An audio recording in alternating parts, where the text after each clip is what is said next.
14 जून 2026 दिन रविवार। एक बार फिर से आप सभी का स्वागत है भगवत गीता की इस ऑडियो बुक के एक नए एपिसोड में। आज हम लोग कंटिन्यू कर रहे हैं अध्याय 2 श्लोक नंबर 66 से। तो श्लोक नंबर 66 जो है वो कुछ इस प्रकार से है।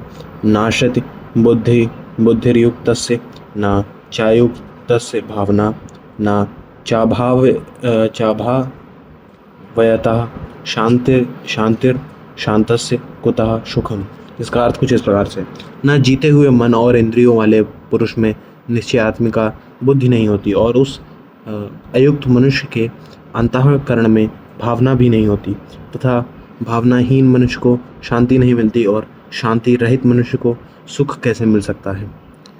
जो 67वां श्लोक है वो कुछ इस प्रकार से है। इंद्रियाणाम ही चरताम यन्मनु नुविधीयते तदस्य हरति प्रज्ञाम वायुर्ना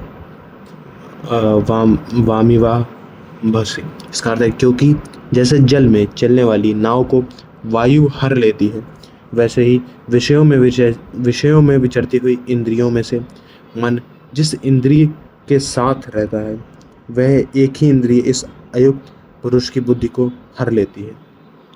तस्मादस्य महाबाहो निग्रहितानि सर्वशः इंद्रियाणि निद्रयार्थे व्यस्तस्य प्रज्ञा प्रतिष्ठिता।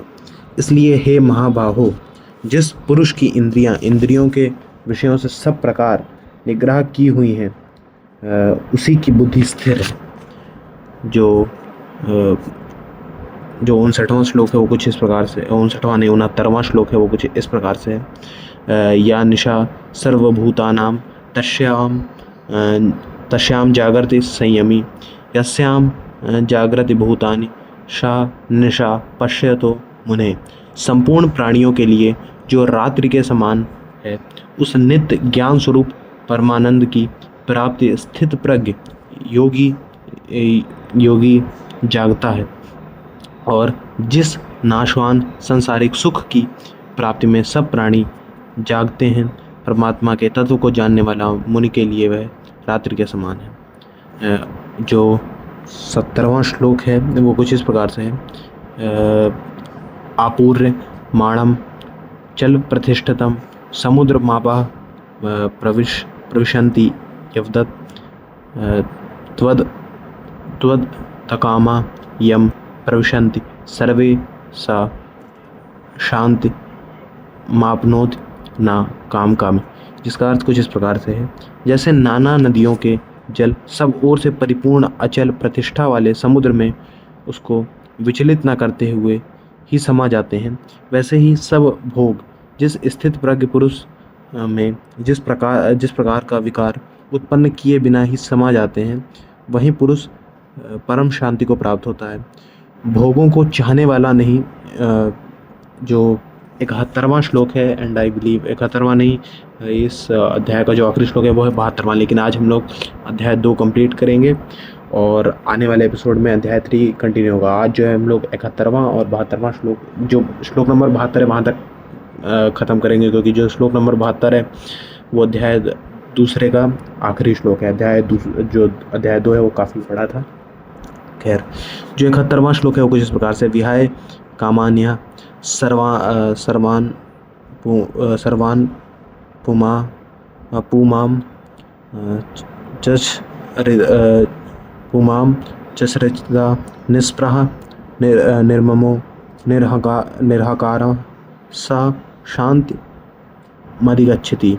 इसका अर्थ है जो पुरुष संपूर्ण कामनाओं को त्याग कर ममता रहित, अहंकार रहित और स्पृहार रहित हुआ विचरता है वही शांति को प्राप्त होता है, अर्थात वह शांति को प्राप्त होता है, अर्थात वह शांति को प्राप्त है। जो 72वां श्लोक है वो कुछ इस प्रकार से। एषा ब्राहि स्थिता पार्थ नैनाम प्राप्य विम्यति स्थित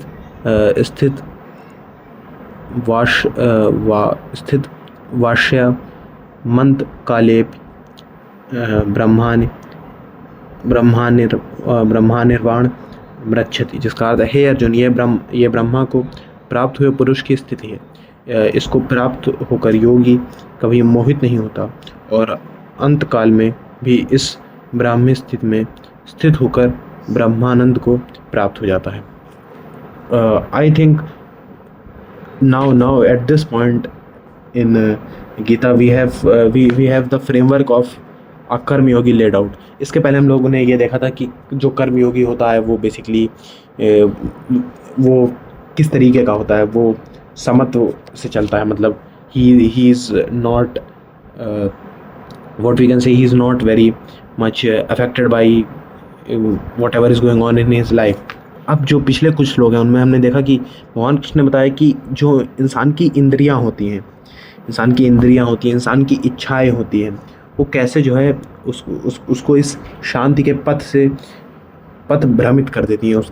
उसका जो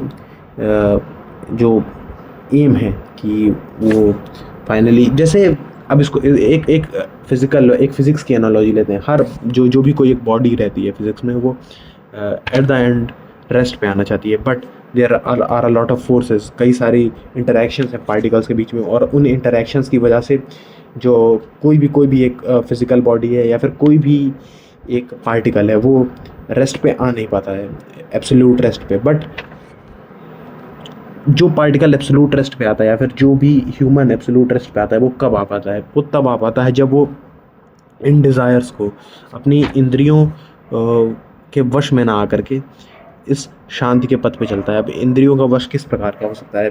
अब एक चीज़ जब मैं छोटा क्या, अभी मुझसे मेरे घर वाले कहते हैं, लेकिन जब मैं छोटा था तो खास करके ये चीज़ मुझसे कही जाती थी कि हो सकता है आप लोगों ने बात सुनी हो कि विद्यार्थी के बारे में कही जाती थी कि क्या थी वो, मैं याद करने की कोशिश कर रहा हूँ।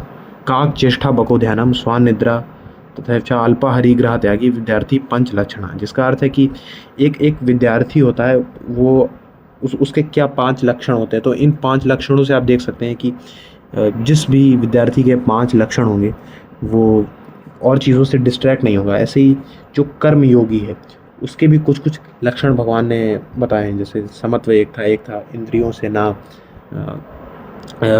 से ना विचलित होना। अगेन, अब अगर आप एनालॉजीज़ को देखना चाह रहे हो तो इंद्रियों को काइंड ऑफ आप एनालॉजी देख सकते हैं। जैसे जो क्रिश्चियनिटी है उसमें कॉन्सेप्ट है the concept of 7 deadly sins. Basically कई चीज़ें आती हैं उसमें, lust, pride, greed, gluttony, I don't remember all 7 of them, but let's try to remember. Sloth is one of them, we have already covered greed, sloth हो गया है। envy is one of them, and the last is I think wrath. So ये 7 हैं, और ऐसे कुछ और भी चीज़ें होती हैं। जैसे अब ये बहुत कॉमन भी है। देखो, मैं बहुत ही बेसिक एग्जांपल देता हूँ आप लोग को। दुनिया में 2 तरीके के लोग होते हैं, और ये बहुत एपरेंट भी है in terms of food choices. एक इंसान होता है जो खाने के लिए जीता है। Again this would be an example of gluttony. वो अपनी इंद्रियों के वश में हो रहा है। वो भाई होता नहीं कि बढ़िया खाना मिल जाए, बढ़िया पकवान मिल जाए वाली बात हो गई। और एक होते हैं जो जीने के लिए खाते हैं, and I think you should try to be the second type of person. Again, it is not possible to be the second type of person. ये चीज़ भी आपको समझ के रखनी चाहिए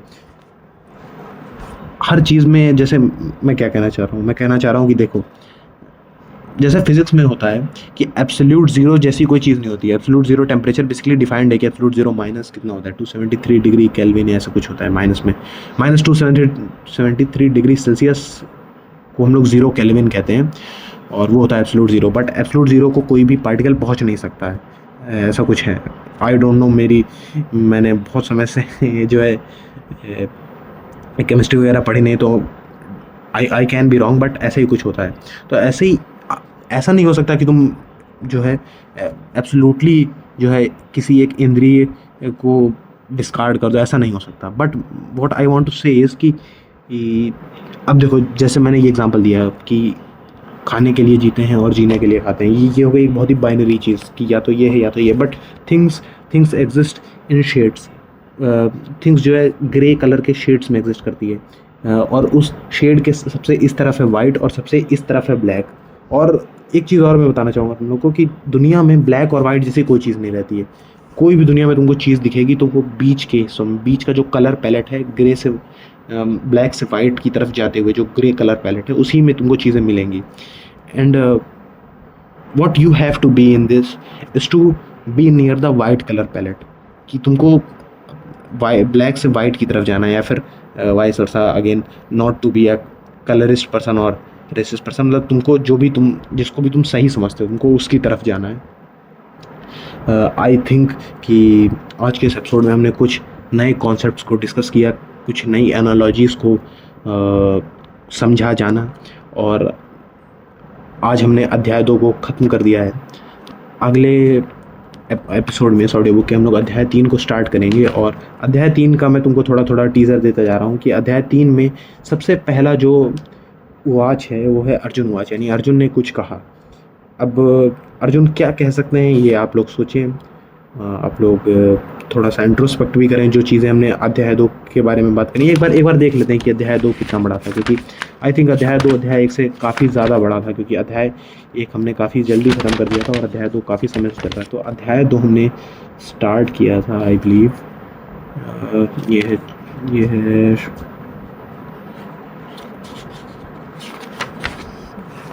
तो जो हमारा अध्याय प्रथम था उसमें थे हमारे पास 46 यानी 46 श्लोक अध्याय 1 में, और जो अध्याय 2 है उसमें है लगभग, उसमें है हमने आज कंप्लीट कर दिए हैं सारे के सारे, यानी 72 श्लोक। तो अध्याय जो 2 था वो लगभग 1.5 गुना ज़्यादा बड़ा था, नो प्रॉब्लम।